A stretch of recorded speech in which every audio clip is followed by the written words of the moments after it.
It is another edition of the Bet Like Mike Show, WinDailySports.com. Coming at you fast, the Bet Like Mike Show.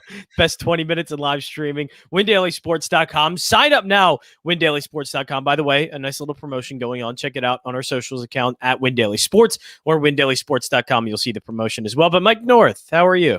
Happy Tuesday. I'm great. I hear you're busy. We got another new show debuting on the wonderful Win Daily Sports Network. Yes. WinDailySports.com and follow at Win Daily, my friend.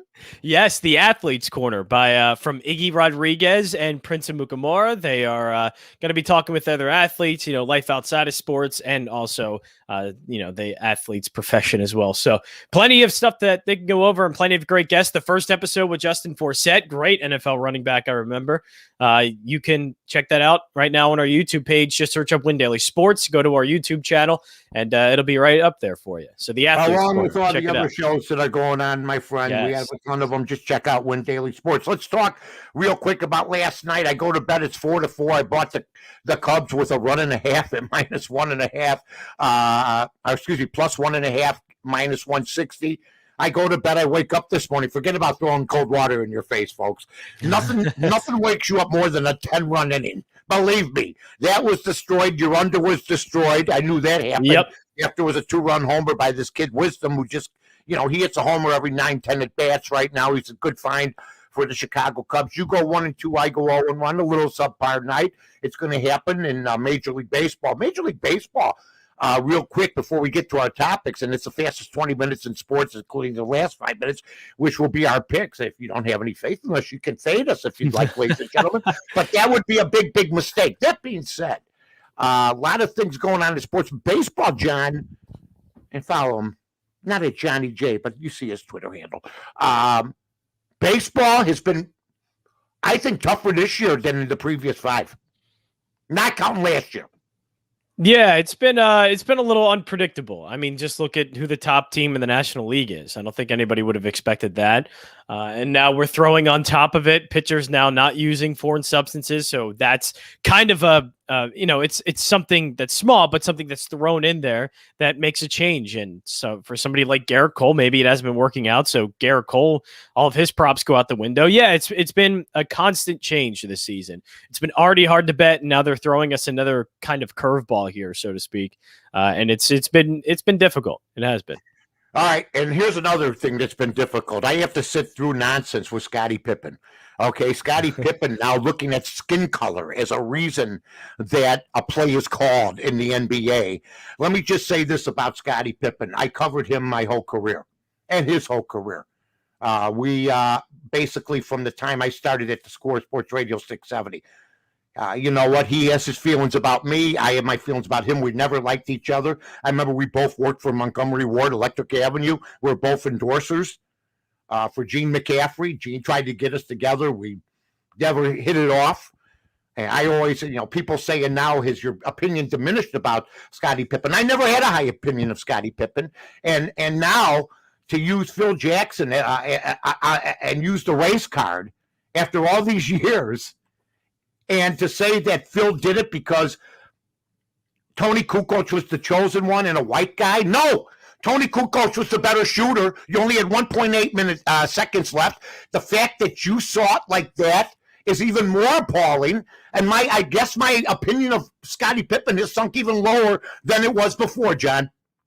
Yeah, he's this whole bourbon campaign has been a doozy. It's been quite a campaign throwing out, because he even made headlines in Philadelphia about saying things about Ben Simmons and all that. So he's been off the cuff and completely wild, and it's kind of led to something like this being completely out of nowhere and seeming really bitter about his career, even though I mean for what it's worth, he had a great career, and it's a shame that he can't celebrate it. And because I think we all want to celebrate, because his career with Michael Jordan was great, but he's really bitter about it, which isn't average 16 great. Points a game, played as the shadow, still got into the top 50, which they can replace him anytime they want, because I think a lot of players would have been a shadow for Jordan, including Barkley, Ewing, Malone, and won titles. My thing has always been Scottie Pippen is a bigot himself. He's a bigot himself to even think that. Now, Phil Jackson, I don't know where his representation is. But I know that R word, the racist word, has been hurled at me because of what? Because you have a true opinion. I never was. I'm comfortable in my own skin. The people that usually come up with these things are people that are bigger than themselves. I mean, I saw Scottie Pippen ravage Jerry Krause because he was a little fat white guy. Okay, and they made fun of his weight. They weight shamed him. I saw Tony Kukoc. Him and Jordan just totally beat the crap out of Kukoc in the Olympics. And basically harder than they've ever played any opponent in their life. And I think with Scotty, it was racial sometimes. Because if Scotty can hurl that shit at people, I can hurl it right back. I think Jordan just saw him as another guy that Krause liked, and we're going to make you look bad. Jordan I don't think Jordan's ever seen color. I think Scotty does. And this is evidence of it. I mean, my God, Phil Jackson, that was the right play. It worked, and Kukoc bailed you out. And I'm hearing from Will Perdue that Tony Kukoc is going to include Scottie Pippen in his Hall of Fame speech. Well, he better include Jackson. He better include Jordan. And then now that Kukoc,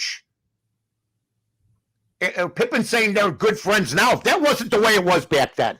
So that's a bunch of crap. And I just think, you know what, for people are almost focusing on Jackson like there's some legitimacy to this, John.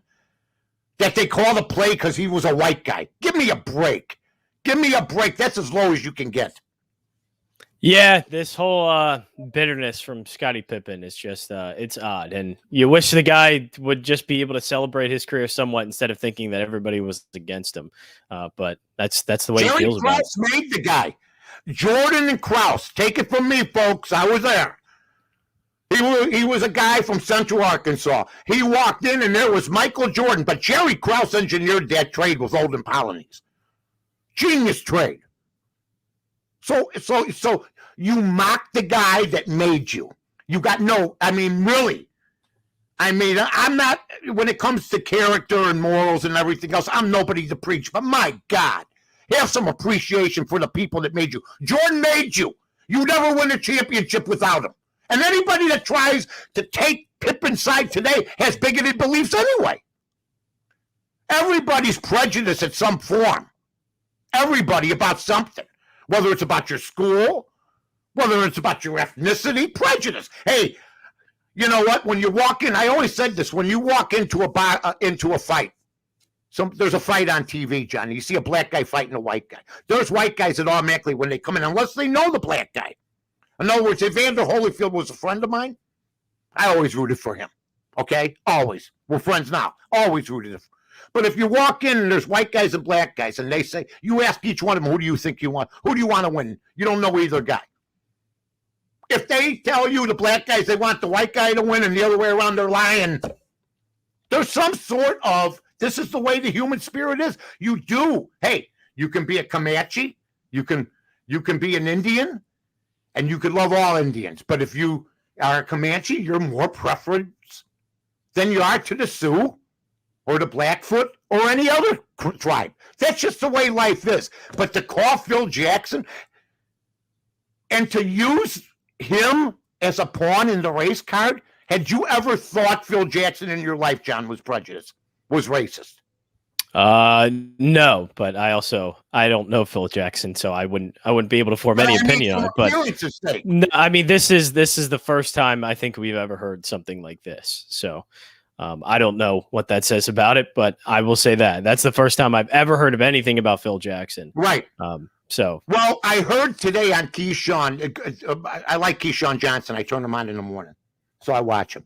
And I was reminded about the LeBron James Maverick Carter episode where Phil Jackson called LeBron and his business people a posse, okay?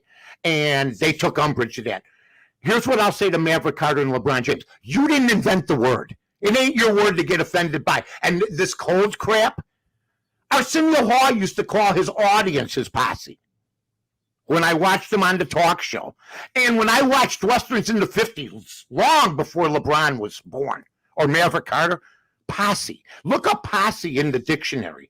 If you call somebody a posse, that doesn't make you a racist. It's not code word for anything. And really, when it comes to that kind of stuff. LeBron has been accused of stuff like that. Nobody likes to be accused of that. But if that's the closest you could come, that Kukoc was white and he gave the play to Kukoc, and that one time Phil Jackson used the term posse, people are losing their minds. Bottom line. Because I hung out with the posse. Hell, I was on a softball team called the posse.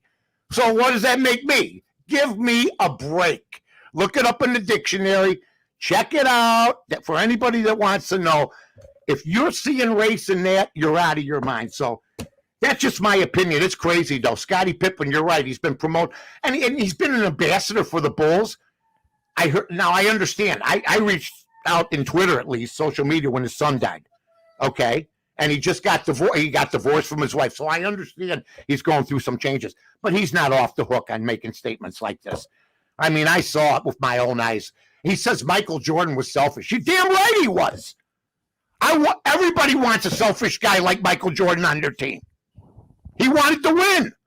And he was the straw that stirred the drink. You think what superstar isn't selfish? You saw in Philadelphia. Well, you were like 5 years old then. Barkley was selfish. Every superstar is selfish. Yeah, in a way, most superstars. I mean, for a reason, because they're the best player on the team. Magic and Bird, I don't think you could call selfish. They passed. But these guys, other guys, are you kidding me? They're selfish, right? Yeah, and I mean, for good reason. There's a lot of merit behind their selfishness. If they're putting up more shots than everybody else, there's a reason, because they're the better player on the team, and so they're going to put up more shots. So, yeah, there's merit to it. I mean, this nonsense where you're taking shots at Michael Jordan and Jerry Krause and you're Scottie Pippen, where would you be without those two guys? And Phil Jackson. I mean, there's a troubled guy taking shots at his teammates and at people. Believe me, it happens in radio. There's bigots in every form of life. Police, radio, TV. Anything you want to name, corporations.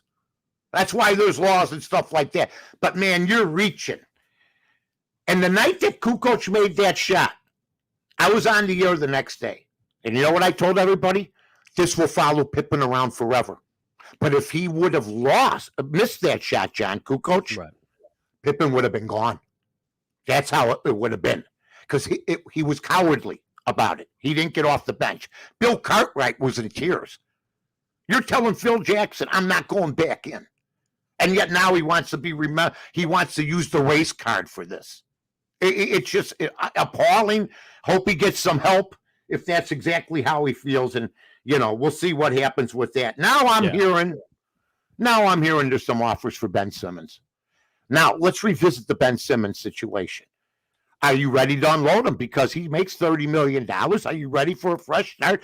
Because it seems like since we had this talk the last time, that the minds have changed with Philadelphia, where they're more or less saying, we're going to help Ben out. We're going to get things right. Well, that's what they're supposed to say. But then you're hearing there might be a trade in the works. How are you looking at this? I'm looking at that as the Sixers are going to try. They're not going to trade him for anything. They're going to try for the big trade. They're going to try and trade him for the big superstar. You're right. They're going to try and go for the big blockbuster trade. And if it doesn't happen, their plan B is get Ben Simmons better. I think they're falling back on that and going through the plan as if Ben Simmons is going to be there just in case, because the NBA trade market is all over the place and nothing's guaranteed in the trade market or free agency. So they are prepared, I think, or getting themselves prepared for a trade offer not becoming available to them that they like because Ben Simmons' stock is down and going forward with him on the team. But I do think they are absolutely 100% trying for the big one. They're going for the big trade. Who? The same way they were with James Harden. They were going to have a package for James Harden available. I think they're more willing to do it now than even they were then. All right, so who are you hearing? Any names? I mean, Paul George's stock, I know they're trying to call it a legacy thing. You know what? Durant had a great playoffs.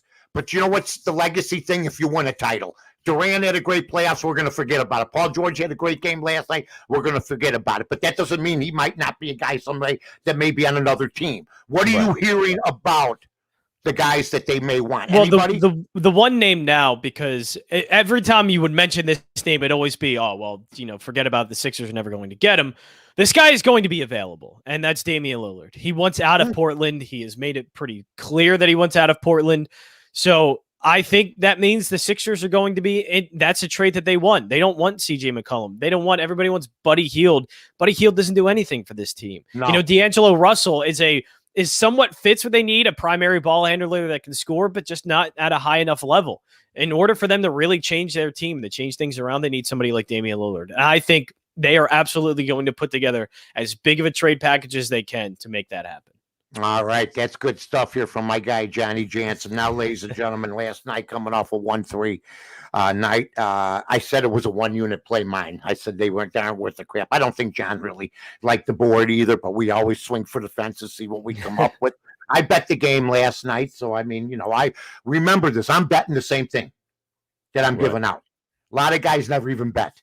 They give them out. They go, oh, yeah, I'll watch the TV. No, I'm betting considerable change, so I just want everybody to know that. There's no doubt about it. And I don't shy away from any of my picks. But today, there's just another. The NBA is interesting. I got a sort of a lean towards the under tonight. Lean. I wouldn't really take it. I mean, I wouldn't probably really bet it. There's one game that I really like tonight. Now, I looked at the D-backs and Cardinals. That's sort of interesting. But Tampa Bay is playing Washington today in a picket game, okay? And let me find it right here. It's Rich Hill, who, I mean, he's a decent pitcher. He's 6'2", yeah, he's 6'2", 3.52 ERA, 78 strikeouts. A crafty veteran is what we used to call him, okay? Like a Jamie Moyer back in the day. Yeah, going against Joe Ross, who's, I look at him. He's not good. I look at him at hard luck. He's a dependable starter, 4.12. Doesn't let things get out of hand, but doesn't dazzle you with some stuff. Well, the read I got tonight in the picket game is to take Tampa Bay. Tampa Bay is a team that's still playing pretty damn good ball. They go in peaks and they have some valleys also. They've had a couple losing streaks this year, but they've had some winning streaks. So tonight I got Tampa Bay in a picket. Yeah, I actually got Tampa Bay as well. I saw the same thing. I'm not a big fan of Joe Ross. I think Tampa Bay Rays have a lineup that'll be able to hit him, especially if you check out the WinDailySports.com MLB DFS picks and pivots article from our guy Brian. Austin Meadows has a chance to have a pretty big game today. So, I think the Rays have the right lineup. They have a solid enough pitcher on the mound. I think that'll be able to hold back the Nationals lineup. So I do like Tampa Bay at basically, even money against the Nationals when that really shouldn't be. Yeah, now I'm worried about the fact that our both are on the same team. But you know what? We're 1-1 with that so far this year, so I'm not worried about it. I know you studied the game as much as I did. Anybody else, my friend? Yes, I have. I'm going to take the Reds. I'm going to take the Reds plus 128 against the Padres. Blake Snell's on the mound. He's been hit or miss. The last start went 5 innings, no earned. But the thing is about almost every single one of his starts, either they are, big implosions or he goes for a short amount of time and he's out by about the 4th or 5th inning. So this guy isn't going to go very long no matter what. And he's probably going to get hit pretty hard by a Reds lineup that can hit it home. They showed that against the Phillies. I have a feeling that they do that today, and you're getting him a plus 128. All right, and like I said, folks, I have a lean. I got a couple leans. One St. Louis minus the 152 tonight. You know what? I'm going to take St. Louis minus the 152. Playing Arizona. Nice. They're on the road. I mean, and it's Arizona. And as bad as this pitcher's been, Martinez, it's Arizona. I mean, so the Cardinals, as I look at them, I mean, is this a game that this is a game I wouldn't? It's a one. Both my plays are 1-unit plays. They're not strong plays, folks. There hasn't been a lot of strong stuff out there, to be honest with you. The same thing goes with the under tonight in Milwaukee. I'll take the under 219 with the NBA also. So I got St. Louis, I got Tampa Bay, and I got the under 219. Why do I see impending disaster? But you know what? When you are doing the roller coaster thing, you're going up and down, You got scared money has no home, just like scared picks have no home. Take them, run with them. Anything else, Johnny? Yeah, I think I might have two more. I think I might have two more. So I might have 4 picks for today. I'm gonna go back to this. I'm maybe not getting as much money, but we're going with 2 of the best aces on the mound in Los Angeles, and I think the Giants end up getting the win with Gaussman on the mound at plus 128. This game should basically be about a pick 'em, even money, I would say. And even if a little bit of a favorite for the Dodgers, but they're not just a little bit of a favorite. And Bueller's down with his rotation. Walker Buehler is pitching tonight, right? Yeah, and minus 155 he is. That's not pick 'em money. That's not even. That's not even a little bit above even. So I'm taking the Giants plus. Yeah, exactly. And I'm going to take the Giants plus 128. And I'm going to take a little flyer. And I'll only do this first 5. Do not bet on the Phillies bullpen. You can't do it. So I'm going to take the Phillies money line in the first 5 innings. That is at plus 102. Oh, God. You know what? I mean, to get up in the morning and to look forward to 11 o'clock, folks, it doesn't get any better than this 20 minutes. 15 games today. So I had a feeling I was going to pick a lot. Yeah, John went for the jugular. I stepped out. I was going to take one. It becomes infectious. Winning money becomes infectious. So long, everybody. Thanks, Johnny.